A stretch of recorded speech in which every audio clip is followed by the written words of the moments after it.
Welcome back to A Celtic State of Mind. I'm Paul John Dykes, and I'm delighted for the next hour to be joined by James Mackenzie and Paddy Sinnott. Paddy, I love James's approach to just life in general. He's so laid back, isn't he? It's tremendous. Oh, it's great to be young, wouldn't it? What would you do? How old are you, James? 20. I turned 20 a few weeks ago. Oh my God, man! He's the lofty age of 2 decades old, Paddy. Obviously young enough to be both of our sons, not the two of us together, but your son and my son. Before we get going, big shout out. We get loads of brilliant, beautiful messages from people who tune into Acsom or watch it on the catch up or whatever you're doing. It could be on the treadmill, it could be on your commute. And of course, we were talking quite a bit about the St. Roch centenary game because we curated the Celtic team. It was amazing to be involved. And I don't know if you guys, I know both of you are active on Twitter. Do you follow Celtic Curio? He does the brilliant prints and all this stuff. John Hughes got a great print of his old fella recently wearing that brilliant white Celtic strip. Anyway, he done a couple of commemorative St. Roch ones for the centenary. I'm going to bring them in. They've arrived. And it's that great team group of the Celtic side and the Shamrock. There's actually 2 of them. This is what would you call this one? There we go. The landscape version. Beautiful. So check out Celtic Curio. There you go. And I was also given this, which is just going to show you how we liked to prepare for the game. This was our dossier. This was a dossier for all the players and everything was on this. Check that out. We still got beat 4-3, by the way. But I've also got a kit bag of all the leftover kit. There's shorts, there's training jackets, penning, everything. I'm going to go through that and I'll share the video. And maybe we should just give that out to some of our listeners, a wee memento of the phenomenal occasion. And tonight there's going to be another potentially phenomenal occasion at Celtic Park. Paddy Sinnott, how are you feeling? I know that you're writing extensively about Celtic, every nuance of the club at the moment. What's your thoughts on tonight? What's your angle on tonight? Well, I'm buzzing. I'm actually going to the game tonight. We're talking about shout outs. A shout out to my mate Martin who sorted me out with a ticket for the night. I'm buzzing to go. I'm hoping we can pull off a Barcelona because that's what it's going to take. Isn't it? It's going to take something huge to get a result against Diego Simeone's team. I've been following Atletico ever since we drew them, and I watched them against Real Madrid when they absolutely tore them apart in the Madrid derby. I think it was 3-1, and a lot of people are talking about Griezmann, but for me, Morata and Saul Niguez in the middle of the park were just absolutely dynamite. They're the 2 guys that I think we're going to have to be on our guard against tonight. But then saying that, they've got quality throughout the whole side. It's going to take. They've got more than 2 or 3 players. I'm hoping we can get a victory. We're due one, to be honest. I think our last 2 performances in Europe, although we've lost, have merited to get something out of the game. I'm hoping we get. I predicted a 2-1 win tonight. I don't think we'll keep them out because they've just got too much quality. But we've got enough in us to score a couple. And I think the way we're creating chances, Kyogo's on fire, O'Reilly's on fire. I just think we can pull something out the bag tonight. Although I could have my green tinted specs on. Listen, I think though when you look at the 2 performances that we've had already, and James, you've been analysing them obviously for the blog as well. You've been looking closely. You'll also be at the game tonight. You'll be doing the post-match. You'll be our pal Brendan after the game as well. But when you look at the campaign so far, and you also listen to some of the messages that Brendan Rodgers is sending. I mean, last season it was great fun, right? It was brilliant because you tried to go toe-to-toe with Real Madrid. And for 65 minutes, I remember it, I keep mentioning it, Kevin McCluskey and I are sitting watching that game thinking, we're going to get a result here. And we have a couple of chances and it doesn't work out. But Ange spoke about, he wasn't in the campaign to be a visitor. If he wanted to go and visit the Bernabeu, he could get a pass and go and do that. He wanted there to play his game. Brendan's talking about, listen, we don't have to be the best team to win this game. I love that outlook because what he's talking about there is getting the game plan right, isn't it? Yeah, you've got to get it bang on, especially against a team that's going to be as well set up as Atletico Madrid is. I mean, Diego Simeone's been managing mostly that core group of players for years. It's a bit of a legacy team. They've got the same players in that team who were there when they got to the Champions League final back in think it was 2014 or 2015, and then they followed that up with another one about 2 or 3 years later. So they're going to be a really tough team to try and break down and to go at. But we've been taking a very different approach to things in Europe so far. It's been a bit more conservative, but you've still been remaining competitive in the games. There's still been intent there coming through the middle of the park. I thought in the Feyenoord game, I think I was on for the coverage for that game, we were coming at them in that game. I thought we'd put in a decent display. We were remaining competitive, apart from it's a free kick that goes right through Joe Hart's hands, and then you get 2 red cards. That's the game effectively killed off, especially coming in such quick succession. But that's the story with Celtic in Europe over the last decade. Everything comes in quick succession. When you concede one goal, you're always going to concede another 1 or 2 straight after. That's just how things go. And then when lined up against Lazio, I think that was more impressive than the Feyenoord performance. You had the crowd behind them, which had clearly helped the team out. I think the mentality, the heads kind of dropped after that Palma goal got disallowed, because you could tell the relief from the players when they all ran over to the corner at Palma. Celtic Park's going crazy, and I think the crowd was a bit deflated after that as well, because you'd been working for 80 minutes to get that goal to put us back in front, and to get it chopped off. I think the heads clearly dropped. One of the things that I really want to see is a strong mentality in this game. I've been ranting and raving on the blog about how strong the mentality has been domestically. I mean, going to Ibrox as underdogs with a depleted squad, no one's expecting us to win that game. Even our own fans aren't expecting us to win that game, and we come out with 3 points. Conceding 95th minute equaliser against Motherwell, score in the 98th minute and get the win. The mentality has clearly been there, and the domestic football, it has been for the last decade. Rodgers' team, the first time round, had a really strong mentality, but you've got to bring that over to Europe. You can't have this inferiority complex that we sometimes seem to have, and you can't give too much respect to the opponents. You've got to really take the game to them. Yeah, you do. I'm going to talk about some of the points you've been covering over on the Acsom.net blog as well, James, because obviously you go at different angles at various different areas of our team, looking at how we can possibly get a result tonight. And a big part of that, I'm going to bring Jungle Lion in, who shares the view fans and players have the class to shine tonight. I'm just going to bring it up, actually. Thanks, everybody, for tuning in. We're over 400 strong, heading towards 500 on the live stream on this Wednesday afternoon. We will also be back, obviously, to cover the game half an hour before the action kicks off as well. If you are enjoying what we do, give us a big thumbs up on the YouTube channel. If you want to get involved in the chat, then please also subscribe to the channel as well, because we are growing the channel. Loads of new content coming your way as well, and you might even get a different kind of look when it comes to the bulletin. Now that I'm in my new space and I'm messing about with the gadgets, Paddy, I'm one of these old guys that it might take a few days, but I'll get there, and then we might have a different look to the bulletin. Can you handle that? A lot of people don't like change. Right, Jungle Lion, the reason I'm bringing this up first and foremost is because I have, like many of you, received an email from the club. Here we go. Thank you for your support. It begins. We have witnessed death, violence and destruction in the Holy Land in recent weeks, with thousands of people, men, women and children, killed, injured and displaced. We are witnessing a tragedy of horrendous scale. As it continues, everyone at Celtic prays for all who have been affected. We also hope and pray for peace and for humanitarian support to reach those who are in need and in fear. Many of our colleagues, supporters, friends and families have been affected by these events. Against this backdrop of conflict and pain, sport can promote peace and demonstrate humanity and empathy for all who continue to suffer.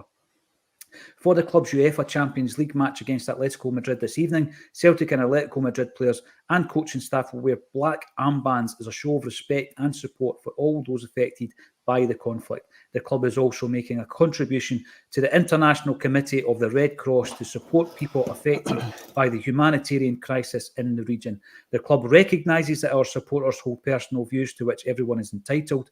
As a club open to all, we all belong at Celtic Park. Celtic Park is where we come to support our football club, recognising this, respecting the gravity of the tragedy unfolding and its impact on communities in Scotland and across the world. And in line with other clubs, leagues and associations, we ask that banners, flags and symbols relating to the conflict and those countries involved in it are not displayed at Celtic Park at this time. As we approach this crucial fixture, as ever, We sincerely thank our fans for their positive support of the players and the team. We thank you very much for your continued support of Celtic Football Club. Paddy, I'm going to come to you first. Obviously, there has been a lot of dialogue from both fan groups like the Green Brigade and the club themselves. The club have made it pretty clear we don't want to see flags tonight. We know also, the flip side of that is, the Green Brigade do have plans to hand out Palestinian flags outside the ground so that fans can go in and display a show of unity against the oppressed people over in that particular conflict. Paddy, what's your thoughts on that? I mean, I've obviously that's the first time I've heard the statement, and obviously I think within that statement it said there's clubs across Europe that are not following suit with displaying flags and banners. Is that right, what you said there? Because that's not what I've seen on Twitter. I've not seen that in social media. I've seen a groundswell of support for the Palestinian people across many grounds in Europe the last week or so. I mean, look, we all know Celtic fans' views on the kind of Palestinian cause. Have always supported the oppressed people in the Middle East. That's not going to change. Banning flags and all that kind of stuff, I don't know. Try to keep politics out of football, especially at a club like Celtic, is virtually impossible. We've always been involved in every kind of dynamic of politics. I just think as long as it's done respectfully, peacefully, then I don't see the issue with it. That's my stance on it. The banner, obviously, that was displayed a couple of weeks ago, I think was probably ill-timed and ill-advised. But the main crux of the matter is Celtic fans have always promoted, or not promoted, so that's the wrong word to use, have always supported the Palestinian cause, and I think that's going to continue tonight. I don't see that. I don't see anything changing despite that statement from, or that email from the board. I don't think it will change. I don't think it should change, actually, Paddy. No. And, you know, when you look at the scenario this evening, obviously there's a breakdown at the moment between the Green Brigade and the board. They have come to loggerheads, and that is the latest statement that's came out today. I know that letters have been dropping as well. I think one of the biggest frustrations is we're told keep politics out of sport when it suits the authorities, when it suits the propaganda that you're fed, because it wasn't that long ago when if Russia is an enemy of the state, then it's okay to support whoever they're oppressing. But unfortunately, for anyone who wishes to show support for Palestine, they're told they can't do that. So that is, I think, the crux of the big issue. It's the hypocrisy behind that. It's going to rage on. The Green Brigade will demonstrate their support, and that in itself is a protest against that particular statement that's came out. That just came out this morning before we came on live. I thought I'd read it out for anyone who's not checked their emails or who is unaware of it, but that's going to rage on. We hope that we can concentrate on the action tonight.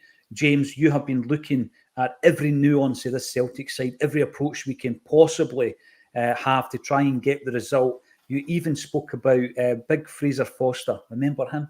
He was being interviewed by the Spurs podcast, the official Spurs podcast, about his greatest memories as a Celtic player. And he went back to that 2-1 game against Barcelona. The point you made in your piece was that sometimes the worlds need to align. Everybody needs to be at the top of the game, but then you need a superstar. Then you need somebody to shine at that level. And on that particular night, you know, albeit Wanyama scores the opener and Tony Watt scores the second goal, Foster was the man, right? And tonight, I think in order for us to just get that wee bit extra, you do need someone to step up and shine on tonight's stage. Who's it going to be? Who do we have in our armoury that can come across as a Matt O'Reilly playing at the top of his game? Or is it Rio Atati finally getting that superb performance at this particular level?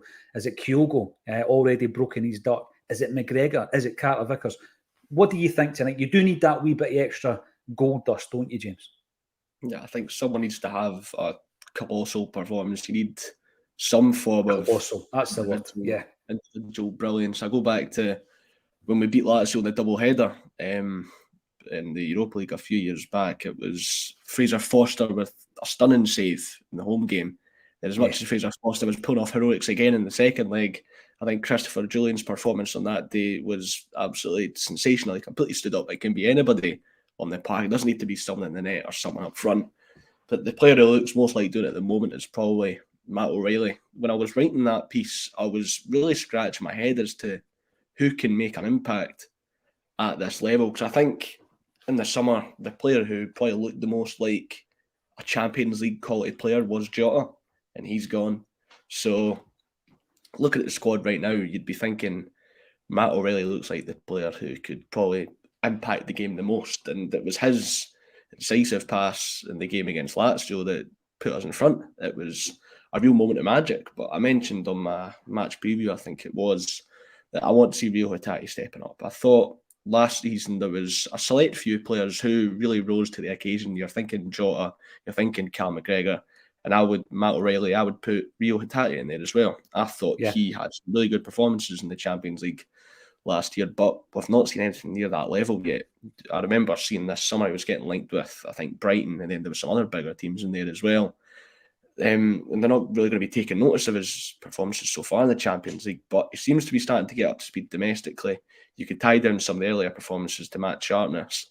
I think he's got the real creativity, can provide the killer pass, the flair required to cut open a team like Atletico Madrid. Sometimes it's not going to be a good passage of play of football, a good pass and move. It might just be a long ball over the top for someone like a Daiz Maeda or a Kyogo Furuhashi to run in onto and then get the winning goal. So I think that's probably the main key to victory for me tonight, Rio Hatate being at the top of his game. Listen, you don't forget just how good his performances were. Actually, up until an injury last season, I thought he was our best player, the player of the season. He was heading in that direction. I sometimes find it surprising, Paddy, that people talk about him in terms of not having done it yet, Champions League level. I don't think he had a bad campaign last season, Rio Hatate. I think he was one of the standouts last season, was he not? Yeah. I think against Real Madrid, he didn't look at a play. Some of the passes he was pinging against them was just unreal. He's just hit a bad run of form, I think. I think obviously in the summer, where his future was kind of up in the air, it's kind of messed his head a wee bit. Now that he's signed a new contract and doesn't look like he's going to go anywhere anytime soon. It did look like, I think, was it against Kilmarnock, he was kind of getting back to his best. And he was kind of half and half against Hearts, I felt on Sunday. But no, I mean, in terms of Champions League, he's certainly a player who can, if in the top of his game, he can turn a game for us. I think it's going to take more than one player, though, to be honest with you. I think it's going to take a good core of 4 or 5 players to be at least 8 or 9 out of 10 tonight. And I think if you look through the spine of the team, you're needing Carter Vickers, you need McGregor, you need O'Reilly. You need Kyogo to be bang on it. They're obviously your 4 main players, and obviously O'Reilly's he's a given. The way he's been playing now is just phenomenal. The guy's, I don't know what Brendan Rodgers has gave him, but I hope he keeps doing it because he's been an absolute phenomenon this season. And when you look at, he was one of our best players last season as well. Rodgers just seems to have kicked him on for the minute he's walked in the building. I think. I'm liking the look of Palmer. I'm loving the look of Palmer. What he's brought to the team in the last four fixtures has been excellent. Mm-hmm. The way he drifts in there, the left-hand side. His right boot cutting in is just phenomenal. He was brilliant for Honduras during the international break. He made their team of the week for his performances for his country. And I just think he's got something that I think might help unlock the Atletico defence. If you look at, I think it was his pass that put O'Reilly through against Hearts for the opener, was just class. I think he's one that could be one of the dark horses tonight. But definitely, the spine of the team is going to be so important tonight, and I think that's what will get us a win. Yeah, I mean, listen, you mentioned there Palmer, and I'm going to connect that to something that James spoke about, the different type of ball you can play to unlock a quality defence or a tight defence. Because I know a lot of the defences we play in Scotland, I wouldn't say they're quality. They're just very well drilled. They're organised and they're very difficult to break down. But we did it with that wee dink on the weekend. Palmer to O'Reilly, almost the perfect goal. Great pass and a great finish as well. And you're right what you're saying there about Matt O'Reilly. Whatever it is, and I think it's maybe a combination of, he's talked about diet, Matt O'Reilly. Apparently, from what I understand, he's one of these guys who will continually self-improve. So if there's an opportunity, if there's a window for him to go in and do an extra hour's training, he'll go and do that. If he can improve his diet, if he can improve his rest time, he will do it himself. He's one of the guys that's so focused and tuned in on improving as a footballer. And I think what you've seen, as well as that, is the fact that he's got a very, very strong will. When he left Fulham, for example, he was without a club. When you look at the time, he was without a club during the pandemic, training on his own, massive risk. But you've got to really back yourself, to have the self-belief to think, you know what, I'm going to take a couple of steps back in my career here in order to take that step forward. And he's taken a leap forward since Celtic have signed him. I think he showed the promise.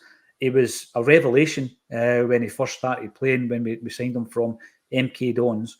And then last season, I thought he did get better. We kept saying he needs goals. He's added the goals to his game as well. I think he's been a phenomenal pound-for-pound signing. And James, I'll tell you what, if we're going to get bids for him in the summer, they're going to be a few quid more than the 10 million that was bid in the pre-season there, aren't they? I remember seeing that 10 million bid come in, and I was astounded. There was no way that Celtic were even going to consider that bid in the first place. And the fact that we paid, I think it was $1.5 million for Matt O'Reilly, it looks like $1.5 million. A real bargain. James, we paid 30 years ago, we paid £1.5 million for a guy called Stuart Slater. Now, Stuart Slater, Paddy will remember him. A wee grin will appear on Paddy's face in a moment. Stuart Slater was a quality player, don't get me wrong. And he's actually appeared, it was a great, he was a tactically, technically great player. Yep. Didn't work out for him in Scotland. He's been on Acsom a couple of years ago. I interviewed him. Check it out on the YouTube channel. But 30 years ago, we signed him for 1.5, James. That's how much we paid for Matt O'Reilly 2 years ago. We also paid £1 million for Tony Cascarino, didn't we? And he was one of the best players. You're pulling him out now. Tony Cascarino. Do you know Honestly, what I mean? So I think I've seen every game he played for Celtic, and every goal. He scored 4 goals. 4 goals for the club. And when you think the reputation, he came to Celtic for England. He was one of the top players in there, and he came to Celtic and just couldn't cut it. I know. Listen, that era, that time was just before, obviously, the takeover. I was reading this morning with real interest because it's a subject I love, bizarrely enough, although it was a dark period in Celtic's history. I think probably because I lived through it, Paddy, and you were there. And there's a documentary, a 2-part documentary coming up on the BBC where they've interviewed the likes of David Lowe, who was a financial advisor of Fergus McCann during that period, Matt McGlone, who led Celts for Change. There was Save Our Celts before that, and then Celts for Change. He led that movement as well. Really looking forward to that period. But yeah, those players at that time, we were shelling out that kind of money, James. So when you think about the fee that we paid for Matt O'Reilly, 1.5, it is pound for pound one of the best bits of business we've done in a long time. It's robbery. Yes, great scouting as well to pluck him from English League One as just a starting player for MK Dons. And within 6 months, you've turned him into a Champions League player. It's an incredible turnaround. We can't forget, I think his debut was at Tynecastle against Hearts as well. That was a crazy game. That's the same game. Hatate scores an absolute screamer. I think Liam Boyce misses a penalty to equalise it. I think he hit both posts as well before it came rolling out. So it was some game for him to make his debut. You touched on his mentality there, but it's been his willingness to improve as well. Yeah. Every step of the way, there's always been a clear improvement in his game. There's never a game that goes by where it looks like Matt O'Reilly's perhaps standing still, and that's something that the big teams are going to take notice of. And the real benefit, apart from not only O'Reilly representing his national team, but another benefit from his call up to the Danish national team is it means Celtic can command a higher fee now when a team comes in from. You can make the point that we have a Danish international. If we can hold on to Matt O'Reilly until Euro 2024, fingers crossed, and Denmark do a decent job, who knows what fee you can try and command for Matt O'Reilly. But I'd love to see the turnover when you compare that to the initial fee that we paid for Matt O'Reilly, because it'll be a crazy turnover, that. Well, you know this, right? And I'm not going to sound daft in the future when you look back on this. It's going to be at least 10 times what we paid for him. You know what I mean? And I don't want to be, it's Champions League tonight. I'm not sitting here trying to sell our best talent, but that will eventually be the fee. It'll be 10 times what we actually paid for the player, which is just bonkers when you think about the business acumen that goes in behind that. And as you say, the scouting, and then the commitment of the club to give him a platform, but also of the individual to improve, and the self-improvement under two different coaches. I think that there's a marrying of minds there, Paddy, when it comes to Brendan Rodgers, because his approach very much is trying to tap into the individual and rinse as much talent out of that player as possible, even if it means using that as a carrot. What James has just said, you know what, 2 more seasons of this. In a season, I'll have you in the Danish squad. A season after that, there's going to be teams bidding 15 to 20 million quid for you. I mean, Rodgers will be able to manipulate that situation, won't he? Oh, easily, aye. I mean, see when I think about it, Riley's only 22-year-old. He's 22, he's still a baby. And I'm 46, right? You're 30 odds, Paul John? But but I mean, when you think about it, when I was 22, I was just thinking, well, I was at college and I was doing my sports coaching degree and all that kind of stuff. But if I had that kind of talent at 22, man, it's unbelievable. And you were talking about how he was talking about his diet and all that kind of stuff and how to get that little bit extra out of yourself. For a player so young, his maturity is just unbelievable. You're saying we're going to get at least 10 times. I think it's going to be much, much more than that. Much, much more. See if he continues his progression the way he is.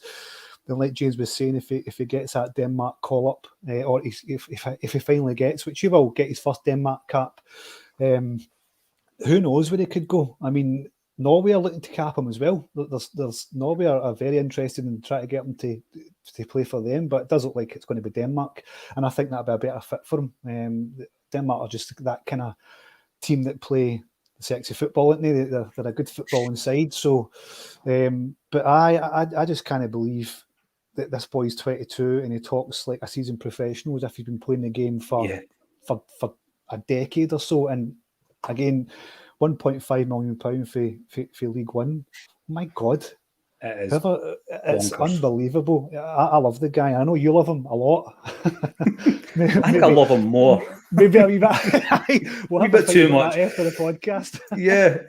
What I also do admire is the way that he conducts himself, when he's doing the media duties. Now, obviously, James is going to be on the other side of them tonight. You're going to be speaking to whoever's given to you at the end of the game. It will be Brendan Rodgers, probably plus a player, James, and you know that the way that it's lined up and set up, it can be very contrived. You know that there's maybe a set of questions that are going to be coming pre-match, a set of questions after the game, almost scripted. You try to be as creative as you possibly can be with him, James, but every single time he conducts himself in such a way that you come away from the interviews thinking, what a good speaker he is. Very intelligent.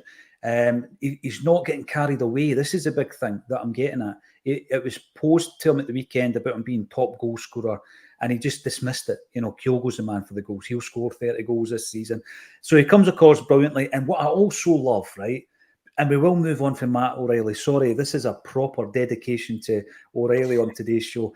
I love when a player comes in with no history, none whatsoever linking himself to this club, and they buy into it, and it actually it filters into their family buying into it as well. I love that. And by the way, I know that since he went into punditry, Chris Commons isn't always the fans' favourite now. But let's not forget how good a player he was for Celtic. But his family bought into it, Paddy. His missus bought into it. His kids are Celtic fans. I love all that, and I think O'Reilly's family's bought into it as well, haven't they? Aye, definitely. I think his dad goes to every game, didn't he? And his mum, I think his mum actually goes as well, and they follow his career. And I think they're both his agent, which is a great thing as well. So, which would mean that they'll keep him fairly grounded. And yet, do you know what I loved about the weekend, Paul John, was when he was getting interviewed after the game with Callum McGregor, and Callum McGregor was speaking about him and bigging him up, saying how good he is, and he looked as if he was embarrassed. He's very humble, isn't he? He just looked as if, and he actually gave McGregor a tap in the back as if to say, "Oh, thanks, man. Like, I appreciate that," because and he looked so humble, and he doesn't get above his station. He knows he needs to keep improving, and I love him. He's just a superstar. Just so that people don't start getting worried about my affection for Matt O'Reilly, I do still think that he needs to change the Aerosmith thing. He did mention that he liked Aerosmith. That's one wee blot in his copybook that I'm going to have to point out, James, just for balance. Now, going into tonight's game then, let's work our way through the team. It's easy to sit here and say, listen, same team that played at the weekend. And when you feel like that as a Celtic supporter, I always go back to Bill Shankly at Liverpool. And I remember his players saying that he used to come in and say that into the dressing room, same team as last Saturday, because they had clicked and there was a fluidity to them, that they just had this energy and this confidence that we're going to beat anybody on their day. At this moment in time, I think all three of us could say that, but let's work our way through the team, starting at the back, James. And someone we're not speaking much about is Joe Hart. And I know that you've not been 100% happy with his performances in Europe this season, but he is one of the most experienced players at this level.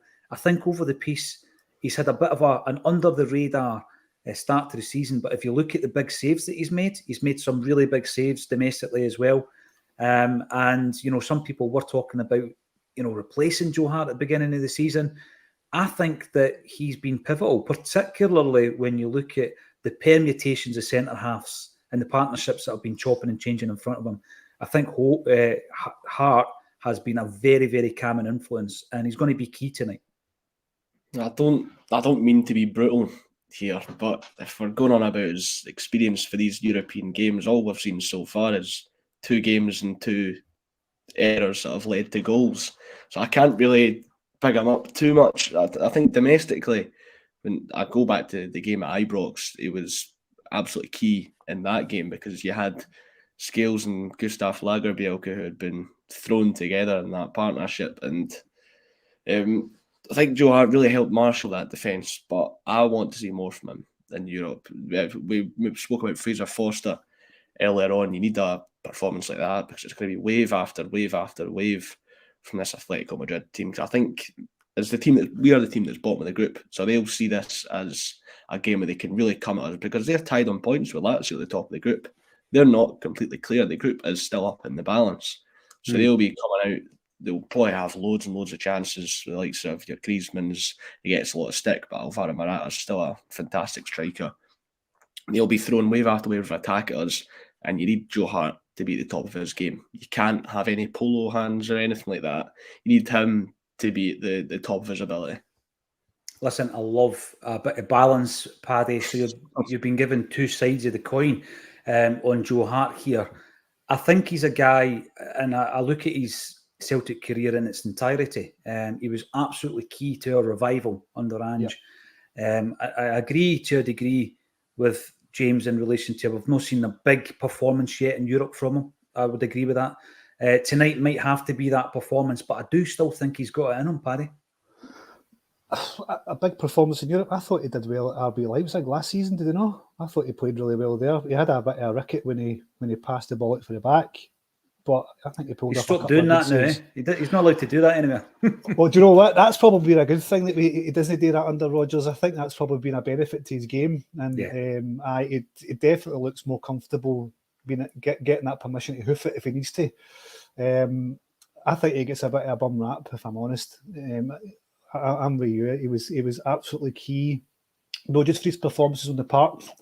Callum McGregor spoke about in his first season as captain how Joe Hart was crucial in the dressing room as well to help him, I suppose, to put over some leadership into the Celtic side. Joe Hart was one of the players that did that. Mm-hmm. I agree with James at Ibrox. He was brilliant at Ibrox, and it wasn't because he saved. It was how he helped organise the defence of Scales and Lagerbielke as well. At Ibrox, they two had a bit of a shaky start, but Hart was was the player that kept them on the right path, made sure they covered the right man, made the right runs, etc., etc., etc. I've spoken this podcast before. I love Hart. I think he's worthy of another deal. His contract's up at the end of the summer, at least another year. He should be offered. Whether he does or not is up to him. I think I read something last week that it was the club looked to offer him a new deal. I'm not too sure if that's the case. It was on an Celtic blog. It wasn't anything else other than that. But I think he gets a bit of a raw deal. And the problem with Hart is, and the problem with any goalkeeper, they make a mistake, you inevitably lose a goal. But if you make a mistake in midfield, you get plenty of opportunity to kind of try and rectify it. You don't have that as a keeper. and you kind of focus on that more if a mistake by Hart costs you a goal. The only thing that frustrates me about Hart is that he just does not come for crosses. That's the one thing that really annoys me about Hart and his performances is that. But other than that, I think he's been brilliant for us for 2 seasons. Yeah, I mean, if he was to be offered another deal to, extend his stay beyond this season, Paddy, I think I would go with the Liam Carrigan view on this, that I would be all for that, but I would also be looking for probably a clear out in terms of Bain and Siegrist leaving the building, and then bringing in who is going to be the long-term replacement, bring him in. And that could be the age profile of the 24-year-old goalie that I know we've been linked to him, but it's unlikely to happen from Real Madrid. But that kind of profile, age-wise, bring that player in. He can work with Joe Hart for a good year and then basically take the gloves as well. I'm not sure what I knocked over there, so apologies for the big banging sound here. There's a bit of an echo because I'm in an empty studio at the moment, but it will be full very soon. The Celtic Magician comes in. I like that. These games are what we wait for, where dreams are made. Yeah, the big Champions League games are the ones, the kind of fixtures that you know for a fact when we're selling Celtic to potential new players coming in from all over the world. You talk about the Champions League nights, don't you? So tonight is one of those. Joe Hamilton, this could be a chance to take a giant step forward with this one, and we're on track. Hail, hail. It would be massive. Getting that result tonight would be absolutely huge. Double Denim, welcome back to the show. Always great to see you. One of my biggest takeaways from the weekend is the potential of Iwata to be the obvious relief player for Callum McGregor, not looking to displace our captain, but Iwata gives us a good alternative option. Now, again, I know you wrote about this, James. I've been a fan of Iwata since he came in. I don't think he's a defender, I keep saying it, but I do like when he comes in and shows it up. And I agree with Double Denim. I'm not wanting to displace any of the trio that's in that midfield. But see, on a night like tonight, if you do manage to get your nose in front, he's key. You bring him on to show it up, don't you? Yeah, he was unlucky that his first 2 appearances this season, he came on when the team were down to 10 men.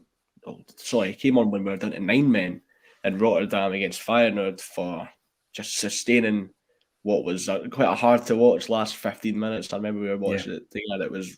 They were really hammering us there. And then it comes on against Livingston when Joe Hart had been sent off and we'd gone down to 10 men there as well. His first appearance he made this season in a competitive game where there was 11 players in the park was that game at Tynecastle at the weekend. And I'm sure we can all agree that he made a great impact on the game.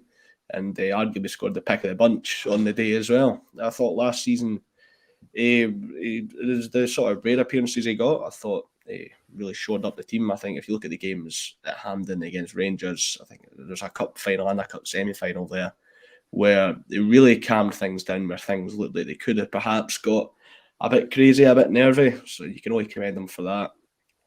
And I think Double Denim makes a good point there. He could, if we're trying to contain and sustain this Atletico Madrid team in the latter stages, he could come on to make a good impact.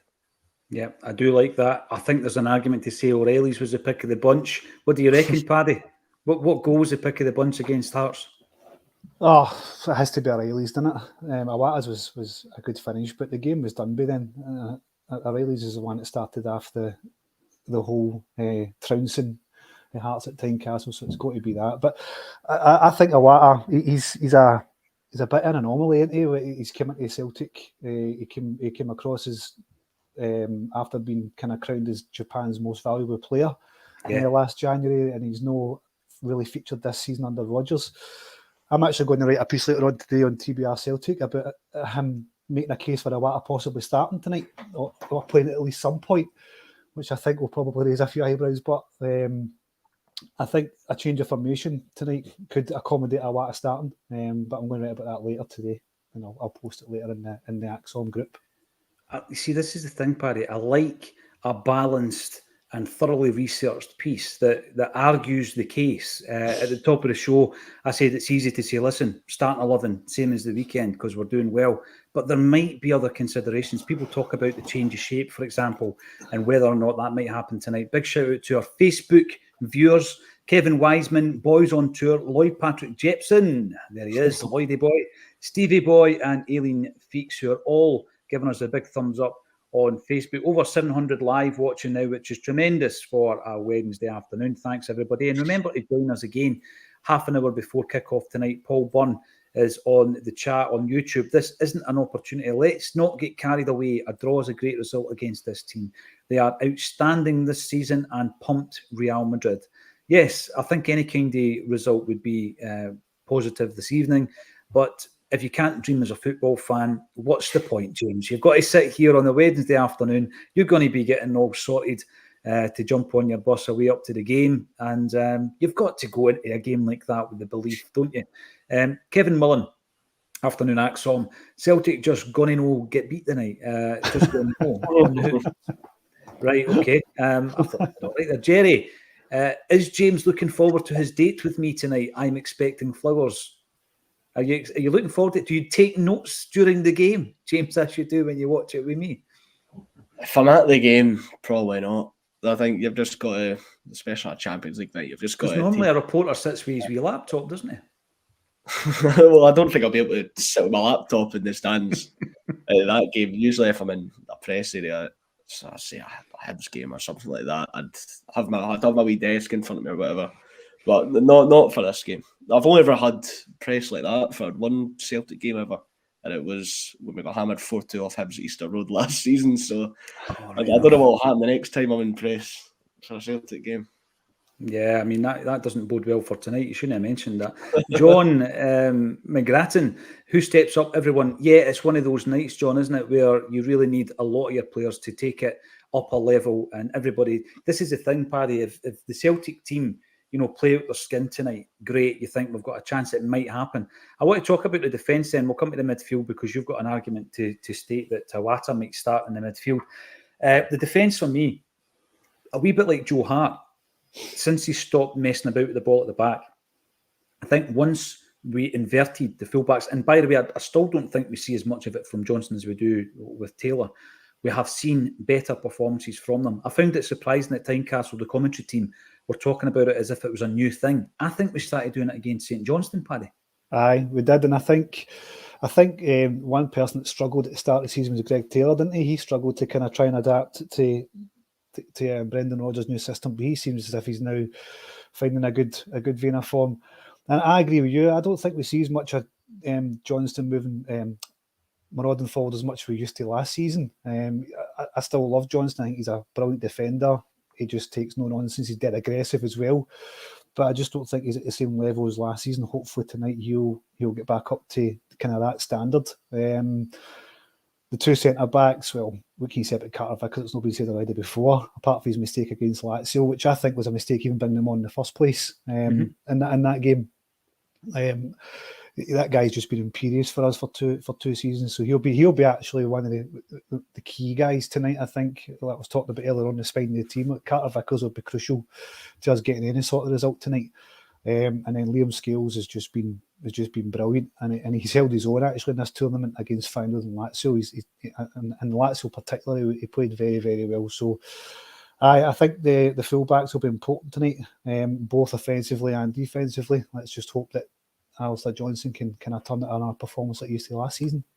Yeah, I think Johnson was a massive player for us last season. Yeah. And in fact, I've spoken about the clutch of signings that came in last season. I'm still undecided about, I don't think we've seen enough from him, Paddy, but Johnson is the unmitigated success from last season. The rest of them, there's a question to suggest that it was a poor couple of transfer windows, but Johnson, he came through, and I think that he has been a solid acquisition. On the left-hand side, I agree. I think Taylor is coming back into the Taylor that we recognise over the last two seasons, not just last season. I don't think we've got cover behind him. I still don't agree with the fact that Scales is that cover. I don't think that Scales is the same player when he's a left back, as we have seen this season. When he's in his normal position, he's a completely different beast. And I think what's important as well, James, to note is we went out there and we signed. Who did we sign? We signed Nat Phillips, Mike Nawrocki, and Gustav Lagerbielke. We signed 3 centre-halves. We lost Starfelt, we signed 3, right? And none of them are playing for various reasons. It's Liam Scales that's playing. And very soon, maybe even tonight, Nawrocki will be fit to be part of the squad very, very soon. And we're going to be facing a situation where Liam Scales will be keeping a £4.3 million signing out of the team. And that speaks volumes for his transformation this season, doesn't it? Yeah, he's been absolutely incredible. It's not even just been as if he's been putting in good performances against your St Johnstones and your Ross counties. His standout performances have been when the stakes are high and the opposition is arguably of a higher quality. I think in Europe, he's probably been one of our best players so far. I think in Feyenoord, he wasn't really at fault for anything. It was his partner at centre-back that got sent off. Then against Lazio, I thought he was one of our better players on the park again. But it's something that'll be really interesting to look at over the next few weeks. It'll be how Rodgers will edge Mike Navrocki back into this team if he does, because we can't forget that's your most expensive signing in the summer transfer window. He's not going to sit on the bench. He's going to get in that team somehow. Brendan Rodgers paid €5 million for him, so he's going to get into that team somehow. But it'll be interesting to see how Rodgers sort of factors him back in. Will it be appearances from the bench for the next few weeks? One bad display from Scales and boom, Navrocki's back in. I'm not too sure, but I'll want to definitely keep an eye on. It seems unfair, doesn't it? You know, that there's other players on that park that will get away with having a bad game. But I think he's suffering from that Tony Ralston kind of effect, whereby it's almost like you're looking at the moment as if he's just in there as a stopgap. It was James French the other week that says to me, no, let's look at longevity. What's wrong with keeping him in there if the partnership exists? We're talking about Celtic defenders, and I want to give a big shout out actually to Darnell Fisher. Darnell Fisher announced this week that he had to retire from the game. He's only 29 years of age. You remember him as a young guy coming through, breaking into Neil Lennon's team. He won a couple of leagues for Celtic. My memories of Darnell Fisher, guys, was I went to one of these, remember the Next Generation games that they were playing?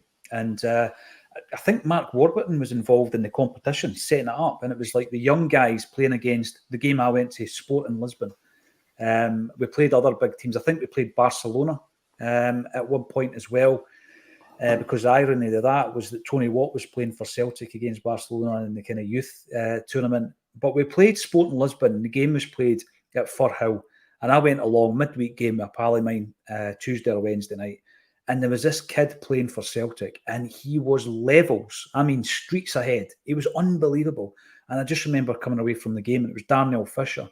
And I thought to myself, actually, what happened that night was I think he got injured. He got taken off. And the game, I think, ended in a draw 2-2. But we felt a bits when Fisher left. So when he came through in the first team, I remember thinking to myself, this boy's a player. As I say, he won a couple of leagues, and he left for Rotherham after having a loan spell at St Johnstone. Spent some time primarily at Preston North End and also at Middlesbrough. But at 29, a dodgy knee has forced him into retirement. Big shout out to Darnell. And also, a lot of people might not know this, but a big shout out to the Jimmy Johnstone Academy, who discovered him down in London playing a bounce game.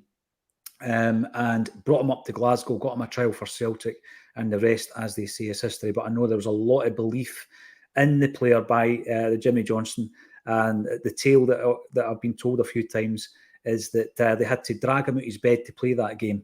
The game that he was discovered, he probably, might have missed it. And then before you know it, he signs for Celtic. So it's always horrible to see, Paddy, young guys. I mean, John Kennedy spoke about it just the other week there about ending his career early due to injury. It's horrible to see, isn't it? You like to see players, especially come through the Celtic Academy, doing well for themselves, and they too, Kennedy and Fisher. It's a shame.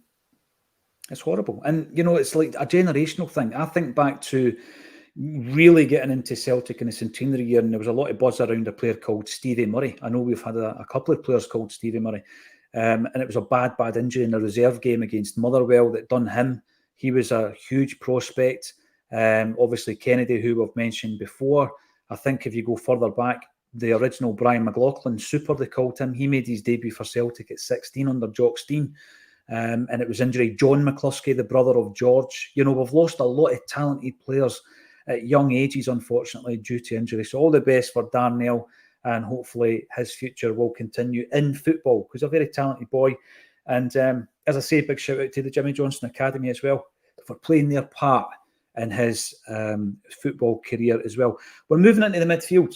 James, Paddy's about to tell us the argument for playing Iwata. At this moment in time, I'm going to stick with the trio. Unless there's an argument to tell me that we're going to be overrunning the midfield, I think we stick with the trio. What's your take on it, James?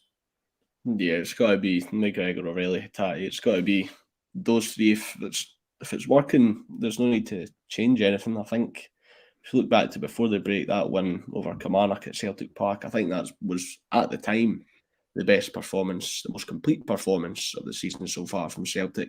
And then they followed that up with the game at Tynecastle at the weekend. I think that was a completely unchanged 11 from that game against Kilmarnock. So I don't really see any need to fix it, but I do want to see Rio Hatate step up, as I mentioned previously. Often what happens, Paddy, and I don't know why this is it psychological within a footballer's brain? I'd love to maybe ask them sometimes. You've got Matt O'Reilly having a purple patch, and then Hatate's in the shade a wee bit. It very rarely happens that the two of them would do that at the same time. Why is that?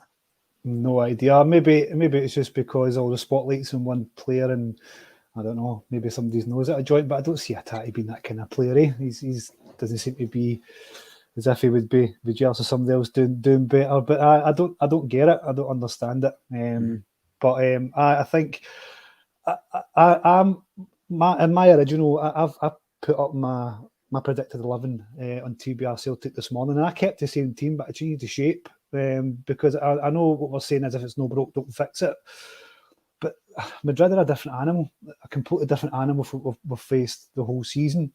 And I think we need to be a bit more smarter defensively to snuff out the threat. I mean, the three players I spoke about at the start of the show, Miguez, Griezmann and Morata, we need to stop the supply to these guys. And I think maybe having two holding midfielders might be good. And I've got, in my original starting 11, I had McGregor and O'Reilly as holding midfielders. And then I've got 4-2-3-1. And then your three is Palma on the left, Hatate as a kind of number 10, and then Maeda on the right with Kyogo up front. That's kind of what I had in my team. I just think we need to play it a wee bit smarter, and I don't think going out gung-ho and attacking tonight will benefit us. Atletico are really good at the low block, so there's not going to be a lot of space, a lot of time to kind of build up the play, but they're also very quick on the counter-attack, and I think we need to be wise to that. And I think having the two holding midfielders will help, and that's where I think maybe the case for Iwata to start comes in, because he is, like you say, he's a very good defensive midfielder. He's good at showing up, calming down the play. It's just who would he replace in that side, but I'm not going to tell you until I write about it later. Check it out on the blog.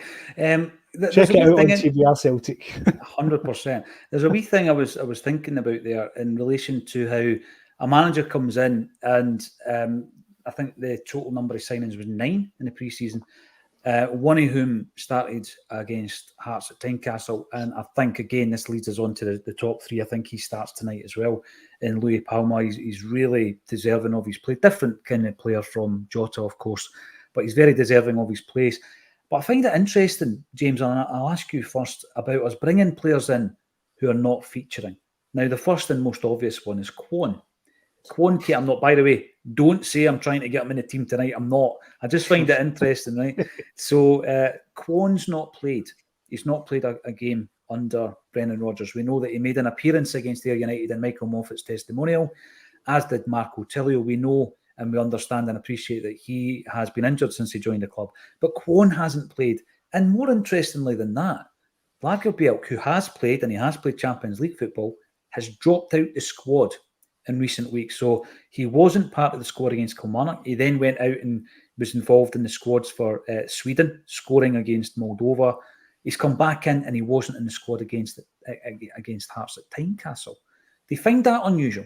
The fact that there's certain players that, you know, he has played. Has he played well? I don't know. I think that's up for discussion. But he's not even in the squad now, Lagerbielke. I think on Lagerbielke, that one's really stunned me, to be honest. It's interesting to reward a player who's just scored his first goal for the Swedish national team, which is a good national team. And a player who I'm pretty certain, don't hold me to it, I'm pretty certain he still hasn't conceded a goal domestically when he's on the park. So it's pretty interesting that you've rewarded him for that by dropping him out the squad completely. I don't really get that at all, to be honest with you. I think when you watch Kwon in his first game against Athletic Club, you just start to feel a bit sorry for him because he looked really out of his depth. And if you're feeling sorry for a Celtic player because you're thinking you just want them out of misery, you want them off the park, then that's probably not a good early indication at all. And I want to see Marco Tilio in action. I want to see him pretty soon because I'm pretty sure he's got double-digit caps for the Australian national team. I think they got to the last 16 of the World Cup, so it's a good national team. You'd like to see Marco Tilio getting involved soon. Our friends at Celtic Down Under, they've been bigging up Marco Tilio for months. And I know he's got a good reputation back in his homeland as well. But I'm just wondering what the situation is with his fitness. That might be what I asked Brendan Rodgers after the game, although there might be some more pressing matters at hand. He's struggling to settle into life in Scotland, James. Is that right, Tilio? Rodgers spoke about it but 4 or 5 days ago. I think I wrote about it on the website that he's just struggling to kind of adjust to life in Scotland. It's nothing to do with his fitness. He's just finding it hard to settle in. Nothing else. That's it. Well, I was wondering why fitness was the reason that we'd been parading because he played that testimonial game. He did. He played against there, didn't he? Let me find it. I wrote about it. I think it was over the weekend, and it was Rodgers' quotes that I wrote about. That was the reason. He's just finding it a bit tough. Struggling in Scotland at the moment. Yeah. This he's only 20. Do you know what I mean? He's only he's only a young boy, and he took the chance to come here, and left. Was it Sydney Warriors or something like that? He left to come here. Actually. That's it. I mean, Melbourne City, because the fee we paid for him was a record fee ever paid for an Australian player. So, that's it. He's fit apparently, but he's just struggling to settle. It's the Lagerbielke one. It's a big question, isn't it? Because he's been playing, and now he is being replaced by a loanee who may not be at Celtic beyond January. I find it interesting. The one element of his game that I did think was a slight weakness was certainly in Champions League, was his speed. I don't think he's got the pace that you really need at that level. We were forced to play him, let's not forget, in many of his appearances. I'm not going to write him off, but it's interesting he's not been in the squads. Xander Mack, let's get down to business. Yes, after this particular bulletin, it'll be 1:30. And when will we be going live tonight? 7:30, half an hour before the kickoff. Stevie boy, hail troops. No reason why we can't get O'Reilly, Palmer, Hatate, Kyogo, Maeda, masterclass. As long as the defence stays strong, remain focused, why can't we put this Euro nightmare to bed once and for all? Well, it completely changes where we are in terms of a Euro campaign, doesn't it, Paddy, if we get any kind of result tonight? Well, if you win tonight, you would say our chances, I mean, we're not going to get the last 16, let's be honest about it, but the chances of getting Europa League football shoots right up, doesn't it? Because I think we can take Feyenoord at home. If we can get a point at Lazio, which will be a tall order as well, it would mean then if Feyenoord lose our next couple of games and come to Celtic with the same amount of points, we don't need to beat them by more than 2 goals, which would be handy. So yeah, a victory tonight, it's crucial. There's no two ways about it. If we want to be in Europe after Christmas, we need to win tonight. It's as simple as that. Brilliant. I love that because, when your back's against the wall, certain managers, I don't know, they operate better and they've got that kind of mentality that kind of floods the dressing room and they come out and they play like warriors, which is a word that Brendan Rodgers has used this season. Michael McDonald, so you want the club fined again and possibly leading to a stand being closed. Obviously, the conversation has raged on in the comment section around the dialogue between the Green Brigade and Celtic's board. And I said before we went live, guys, listen, there might be some kind of communication we're not aware of between UEFA and Celtic that they're not mentioning the detail of, whereby it might appear that there's a bit of a tough stance by the club, James, but we might not know all the facts. There might have been communication, a warning, perhaps. I know we've had a lot of fines over the years. Yeah, I'd imagine UEFA might have had something to say about that because the statement just seems pretty contradictory from Celtic, to be honest. They're talking about everyone has a right to their opinion on political issues, yet they're not allowing fans to display their political beliefs. It's a strange statement, but if it's what UEFA said in the rear, then That's what the club's got to go for. I think Celtic have had the most fines of any team in Europe over the last decade. It was something to look into. I might have just completely made that up. But I think the club, they'll be looking to try and mend that relationship with UEFA, and that'll be the reason why that statement's out. It'll be, in the fullness of time, I'm sure, any communication will come to light, will be shared, but it does seem a bit, as you say, a bit strange, contradictory when you're looking at the statement itself. Michael McDonald, you're coming on YouTube. This is a mistake. I don't agree with some people on this, but I will support their right to fly a flag or protest. This is going to, it's going to rage on, isn't it? This discussion, and I think we've made our point pretty clear on a Celtic State of Mind. And tonight, let's hope after the game, we're talking about a phenomenally famous victory for Celtic at Paradise. I walked around that stadium on Monday morning, and I did say that there's a sense of magic at times. There's a fairy tale about the club as far as Billy McNeil was concerned, and I think special things can happen on a night like that. Brendan Rodgers can get the team tuned in. They're going to have to be at their absolute best with a bit of magic dust from some of the special talents who can make a difference on a Champions League stage. I'm looking forward to it. You guys will be at it. I won't. I'll be sitting in here watching it.